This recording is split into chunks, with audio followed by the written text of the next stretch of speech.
So my name is Nina Pangon. I'm one of two HeatSmart Tompkins interns for the summer. My other summer intern is Dana. And I am a student at Cornell University here in Ithaca. I'm a rising junior. It's kind of hard to believe that I'm already halfway through college. And my primary major in the College of Arts and Sciences is biology and society. So this internship has really allowed me to explore more of the environmental sciences part of my major and to work with the local Tompkins County community, which isn't something that I've really been able to do much of, just being here during the school year as a student. It's really exciting to be hosting today. This is the first time that I've been invited to host a webinar. And my internship experience thus far has been pretty great. I've learned a lot about heat pumps and renewable energy sources. And it's been a lot of fun helping my community through education and outreach. I really do believe, like so many of my colleagues, that heat pumps and other sources of renewable energy are the way of the future, and that the public needs more education about them so that we can all make informed, educated decisions about where our energy is coming from and where we want it to be from in the future. And without further ado, I'll introduce the others on the call. So there's Lisa Marshall, who's our HeatSmart Tompkins co-director, Jonathan Comstock, our HeatSmart Tompkins director, Dana Grover, our other HeatSmart Tompkins intern, Nick Pryputniewicz from NP Environmental, who will be doing most of this presentation. And let me see, is there anybody else? Yes, we have Janice Sandler, who is the program director of HeatSmart at Seago. And I don't see anyone from HeatSmart CNY, so I think that's it for the HeatSmart team. Thanks, Nina. Go ahead. So later on, there'll be a Q&A session, and you can ask any questions that you might have about this webinar or about your own homes, and Nick will be a really great resource for that, as well as the other HeatSmart people. So a little bit about HeatSmart Tompkins. We are a community-based nonprofit organization whose mission is to provide you with all the necessary informational, networking, financial, and general support-based resources as you consider transitioning away from heating and cooling related fossil fuel use to renewable sources of heating and cooling, such as heat pumps, hopefully. And next slide. So let us be your guide. Studies show that the #1 reason that people don't implement heat pumps in their own homes is because they simply don't know about them. There's not a lot of information that's necessarily passed on to the community. So we're here to do that. We're here to fill the knowledge gap with information about heat pumps, what they are, what different types are, how they work differently, and which options there are that can best suit you and your home's unique needs. HeatSmart Tompkins is a neutral source for information about heat pumps and renewable energy. No matter what part of the process you're in, whether you're still just considering changing, your energy source, whether you're ready for action and want to get in contact with an installer or one of our installer partners, or whether you're just troubleshooting an existing renewable technology issue in your home, there's really no wrong time to enroll on our website. And I'll talk more about the short enrollment process later in the webinar. We have partnerships with 4 competitively vetted installer partners around the area, and our competitive process ensures that you are getting the very best quality technology and customer service at the best prices available. Again, we are a neutral source. So HeatSmart Tompkins doesn't make any money off of our installer partner sales, but we do recommend their services if you choose to go through with the installation process or just home assessments. Next slide. So this map shows the various clean heating and cooling communities in New York State. As you can see, HeatSmart Tompkins is in the purple, and we're proud to have been the very first HeatSmart program. We started as an entirely community-funded organization, and back in 2016, NYSERDA took notice of our organization's efforts and began providing funding for our outreach and community education such as this, and also for my internship. So our program has been so successful, in fact, that NYSERDA has funded the advent of 13 other HeatSmart programs and clean heating and cooling communities across New York State, as you can see on the map. Next slide. HeatSmart in the time of COVID. Wah, wah. So one of the ways we've changed our outreach methods is with online events rather than our preferred in-person community events. And we encourage you to visit our website, heatsmarttompkins.org, where we post video resources like the installments of our webinar series, like this webinar, which is being recorded and will be posted shortly, to our lunchtime installer series, as well as virtual home tours, more of which are coming soon, and other relevant sources of information and resources that you could possibly need. So as New York State is now in phase 3 of reopening, the pause has been lifted for installers, meaning that they are now legally allowed to come to your home for an in-person home assessment. However, if that makes you uncomfortable, there are also options to have a remote home assessment through photos, videos, and phone conversations with the installers. So with that introductory information, I'll stop sharing my screen now and turn it over to Nick Pryputniewicz from NP Environmental to present air source heat pumps versus ground source heat pumps and how to decide between your options. I'll stop sharing my screen now.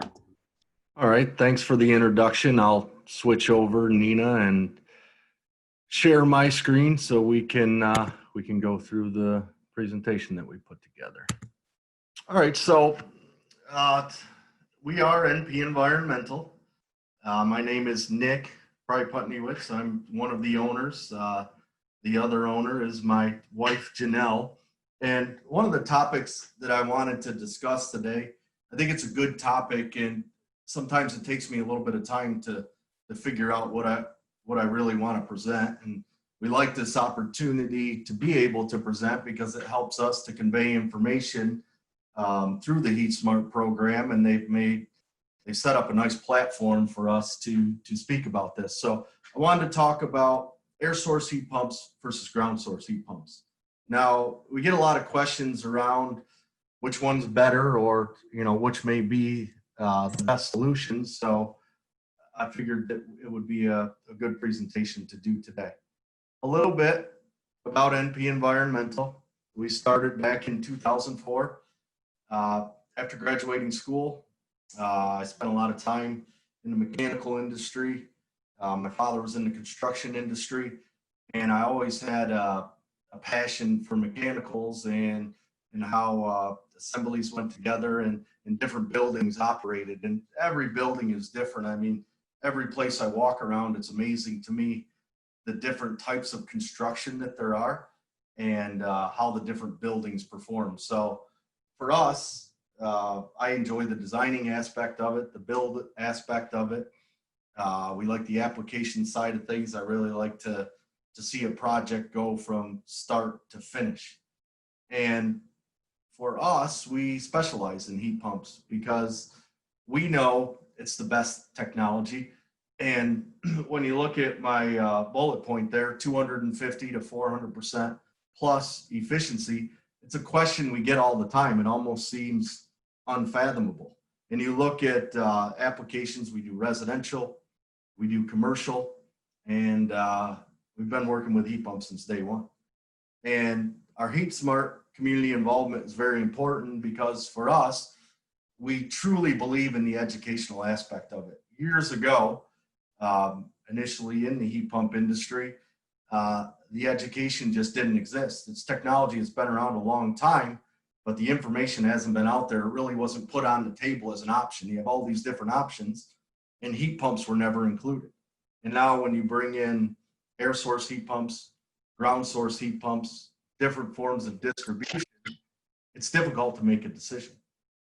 And for us, one of the important things for us is people, because there's people behind everything, behind every technology, behind everything that's done here today, and every advancement we make, there's people behind that. And we're happy that we're a part of that. And we feel that our contribution, being an applications-based company, is to applying heat pumps. And it's, our team members have a passion for it. It's difficult to get into our company, and we've been finding great individuals. And it's nice to know that we offer great jobs, we offer great opportunities, and they're all right here. And there's a transformation taking place, and the individuals that work within our company have that passion. Passion is just so important with everything that we do. And if you look at any successful company, any successful endeavor, there's passion behind it because you truly believe in it. And it's nice for us and it's nice for our team members because we offer a product that we can convey that passion. So we love it. And I want to go, I included this slide with the previous webinar, and I think I want to include it all the time because heat pumps are for everyone. And you look at the applications, if you're way down to 35 degrees or all the way up to 135 degrees, 35 degrees on the cooling side, we can even use it in processes, or we go all the way up to 135 degrees. That's a broad range. And we can easily provide the comfort that's needed with any building, small home, large home, old home, new construction, commercial building. There's just so many applications for it. And it really comes down to that temperature range of 35 to 135 degrees. They just work and they work great. And they achieve those efficiencies of, you're looking at 250 all the way to 400% plus, which is great. So factors to consider. When you're looking at the comparison between air source heat pumps and ground source heat pumps, I always get the question, well, which one's better? And my answer is, well, that depends. And when you look at different applications, we took 3 example projects, and I can tell you that going into these projects, I wasn't 100% certain that which route we would go. And I'll talk about one project where it was finally, when we really got down to the requirements for the customer, the requirements for the building, and what the expectations were for the system, it went totally a different way than what I had originally anticipated. And the same went for that customer. So it was great to sit down across the table from her and make that decision together. So some of the factors that you want to consider, you're always looking at the price. You always want to look at the price. We're always looking at the economics. We're looking at that return on investment. We're looking at that payback period. It always comes up. It's something that's there. Everybody has a budget, so we want to try to meet that budget. And you also want to look at the carbon reduction, because when you're installing a heat pump system, you're putting in the best system. It's the most efficient that you're going to get. It offers great comfort. You also want to look at the land area when deciding between a ground source heat pump or an air source heat pump. If we don't have the room, or if there are constraints within the exterior that won't allow a ground source heat pump, we probably can't go in that direction. Geology is a big consideration too. I could tell you that I was looking at a commercial project to where they were really interested in geothermal, but there's an aquifer below this establishment. They make some pretty cool parts, and geothermal just, it seems like it's not an option. So what are the options? You also have to look at the disruption. You look at landscaping. If you look at the house in the lower right-hand corner on your screen, there are many important things to Katy outside of her home that she didn't want to see disrupted. You also have to look at distribution. Go back to Katy's system again. She had an apartment, house, workshop. There's so many things going on that there's some difficulties there when applying these 2 technologies. Aesthetics, that's another consideration. How are the components of the system going to interact with the home and how the individual lives within the home? System longevity, how long does it last? Well, ground source heat pump is going to outlast an air source heat pump. System maintenance. And then I have down here in parentheses, what's not on the list.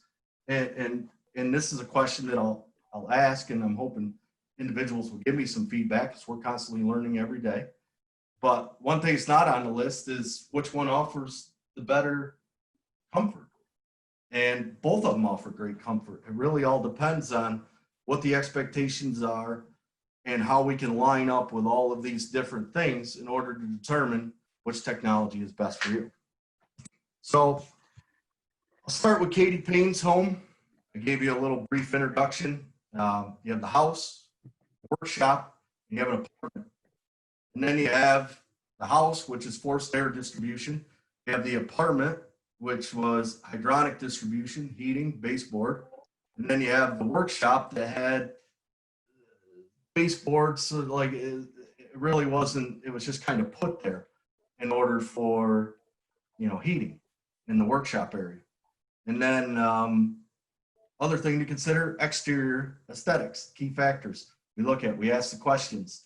And one of the important things to Katy was there's a pond in the backside, beautiful landscape. She spent many years working gardens to make the exterior look the way it is.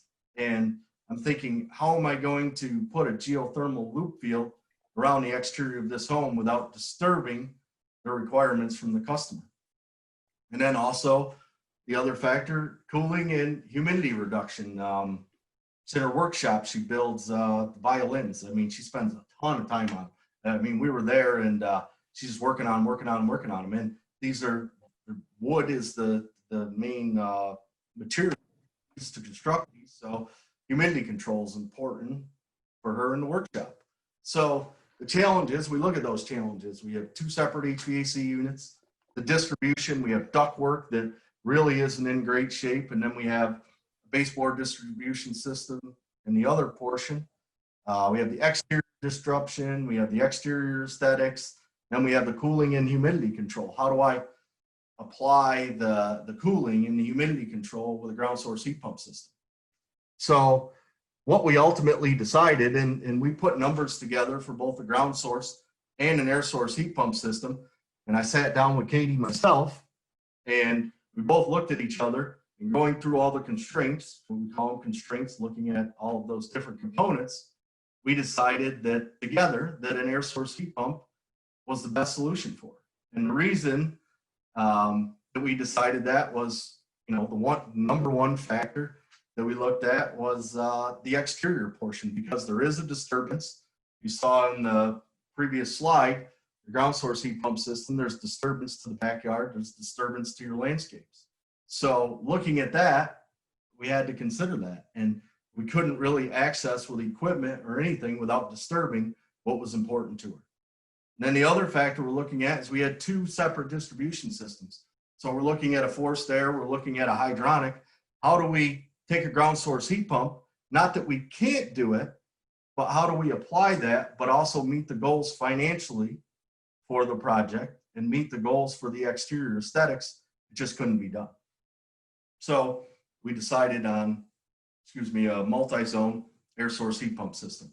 So it has 7 interior heads. We were able to completely remove all of the old distribution system. We had no landscaping disruption.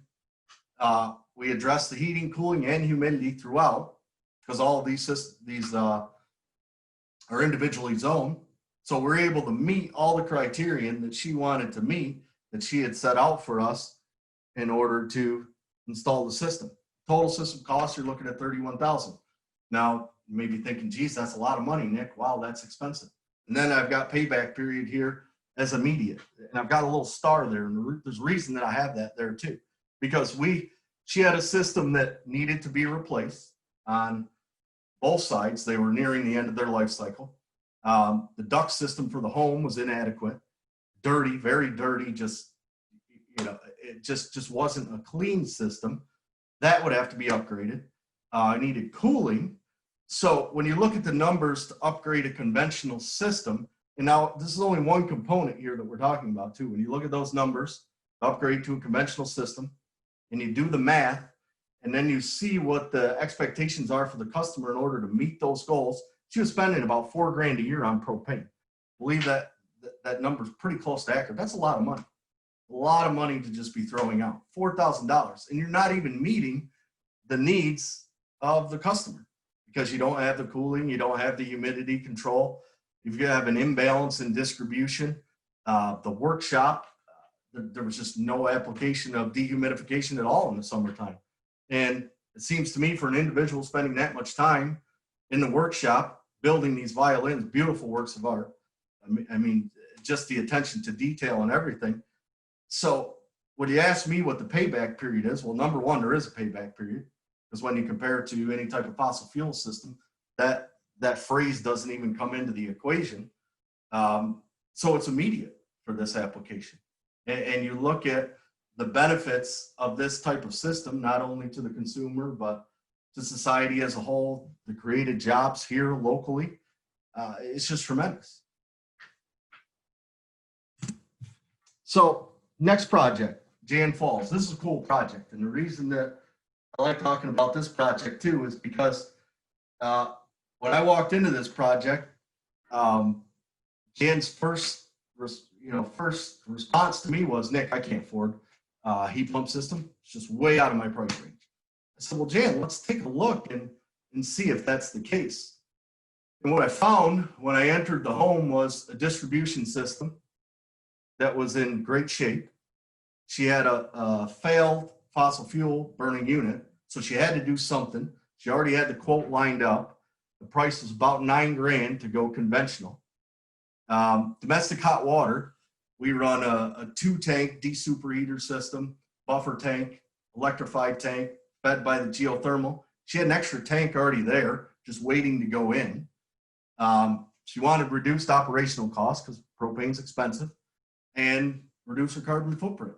So the main challenge that we had was in the backyard.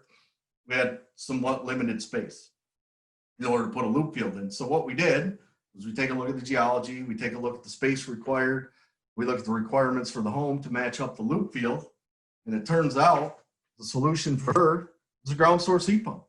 She checked all the boxes from earlier, the things that we addressed, the price, carbon footprint, exterior constraints, interior constraints, all those things. And then we come up with a ground source heat pump system, forced air. Our ductwork was in great shape.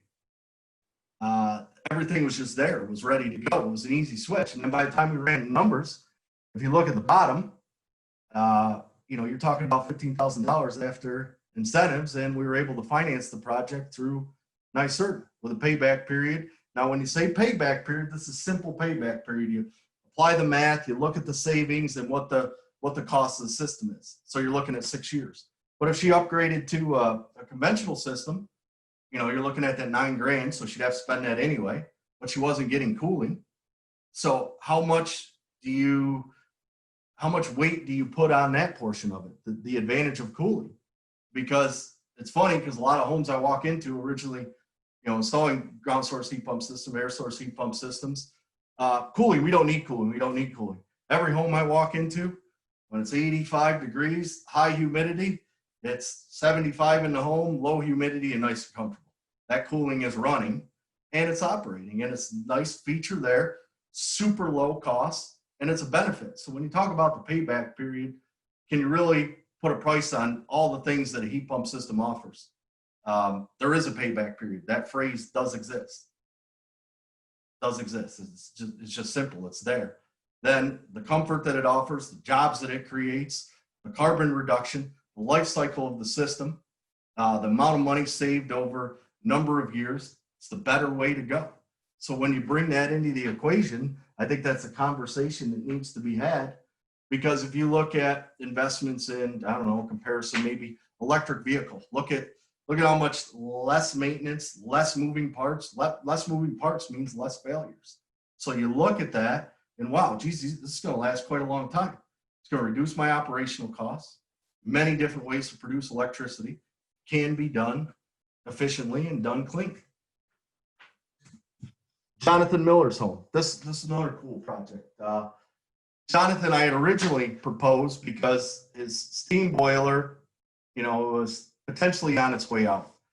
And originally we had looked at an air source heat pump hot water heater, but the boiler was starting to give him some problems. So he called me up and said, hey, Nick, we probably should consider doing the air source heat pump system too. And the factors that we looked at here, carbon footprint, he said, Nick, geez, I really want to do the best I can for the environment. And my fossil fuel boiler, natural gas, failing. I want some cooling. He likes to cook in his kitchen. He cooked some bread for me. It's good, very good, very good. I mean, I'd go there anytime for lunch. Actually, he did have us there for lunch, which was great. He loves to cook in the summertime, but the heat is tough. I mean, I know when I run my oven at my house and it's 86 degrees, high humidity outside. It's getting warm. So he was able to cook in the summertime with the application of the cooling and be more comfortable, which I thought was a cool side benefit because he enjoys cooking so much. And the hot water was the other thing to consider. So challenges were price. Number one, natural gas, super low in cost. You're like, oh, geez, why would I even consider going with a heat pump? The natural gas is just low cost, low operation. His house was heating fine. So price was a serious consideration for Jonathan to make the switch. But there were things that outweighed that price for him in order to make the decision. Payback period. When you look at natural gas, it's tough. Exterior aesthetics. He's located up on top of a hill. For us to go geothermal there would be very, very difficult. And the distribution that he had inside would have to be upgraded. And then you look at the interior aesthetics of the home. How do you apply the system? And then we're competing with low-cost natural gas. So in the end, which was almost a decision from the beginning, was an air source heat pump system. So we did 2 exterior units, 6 interior heads, no landscape disruption. We met the needs for heating, cooling, humidity control throughout, and his total investment was $28,000. So when you look at that, he probably would have had to, that boiler would have had to been replaced at some point in time, but he'd have no cooling, and cooling was a significant benefit to him. So when I put payback period, when you look at it from the simple payback period, the dollars and cents of it, natural gas being so cheap, the payback period in that phrase really doesn't exist when you do the simple payback period. But when you look at all of the other benefits that that Jonathan's able to have from a system like this, he has his hot water now. That is heat pump hot water heater, works great. And then he has heating, cooling, humidity control throughout. We met the needs of the home. The boiler, you don't need anymore. So we check all of those boxes, and his number one thing was, hey, Nick, I want to do the best thing for the environment. And how can you put a price on the future? You know, I look at my kids, they're growing up fast. They're 11, and my son's going to be 14 coming up. And I look at the opportunities for them and what the future looks like for them. And I'm a pretty practical individual. Our company's a practical company. And if there's a better way of doing things, we should be looking to do it that way. And we're firm believers in that, and we've always thought that way. So that's why for an engineer, myself, it makes pretty good sense to go with a heat pump system. So conclusions: air source heat pump, ground source heat pump, which is better? Well, in order to answer that question, what's better for the application? What's better for the consumer? We have to look at the exterior constraints, interior constraints, price constraints, payback period, and then which one, you got savings, cost, carbon reduction, which one goes first? How do you decide one way or the other? So I'm going to tell you, it depends on your specific situation, your specific application, and what your goals are for the project. But at the end of the day, you can get great performance from an air source heat pump or a ground source heat pump. You just have to look at the applications of the system and what's going to be best for that application, what's going to be best for you, what's going to meet the needs, because both of them can achieve those things, but you have to look at what's important to you and what's important for the future and what offers the best opportunity. But as I said in the beginning, heat pump application 35 to 135 degrees, the heat pump fits the bill for that temperature range. And ultimately, it's going to give you the longest lasting, best performance that you can get. Thank you.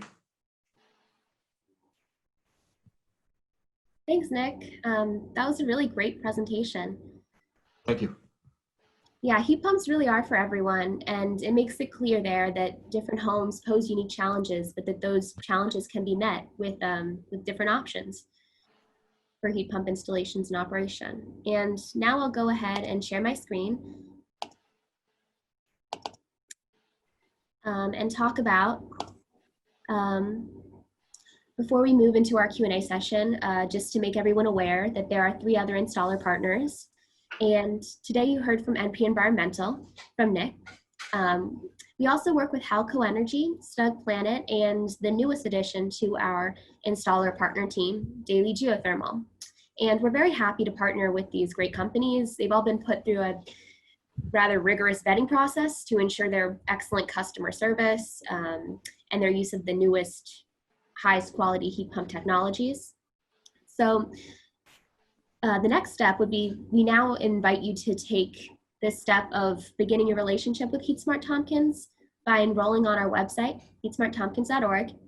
And the entire process of enrollment only consists of a short form that you must fill out, and at the end of which you'll be able to select 1, 2, 3, or 4 of our installer partners. So either like just a 1 or 2, 3, or all of them, to contact for a home assessment. And these home assessments are free to you. You're able to receive as many as you would like. And we do encourage, for larger projects especially, that it's worth getting multiple opinions for well-rounded decision making. Again, home assessments don't obligate you to set up a contract with any of our installer partners or to begin a project. They're simply for you to get all the information specific to your home's unique needs. So, oh, that's that slide. Again, enrolling on our website, HeatSmart Tompkins, selecting 1 or more of our installer partners. There's no obligation to go through the contract, and these home assessments are free. So now it is time for your questions. And thank you so much for joining us today. We'd love to hear anything that you might have, comments, questions, either via the chat function or verbally by unmuting yourselves.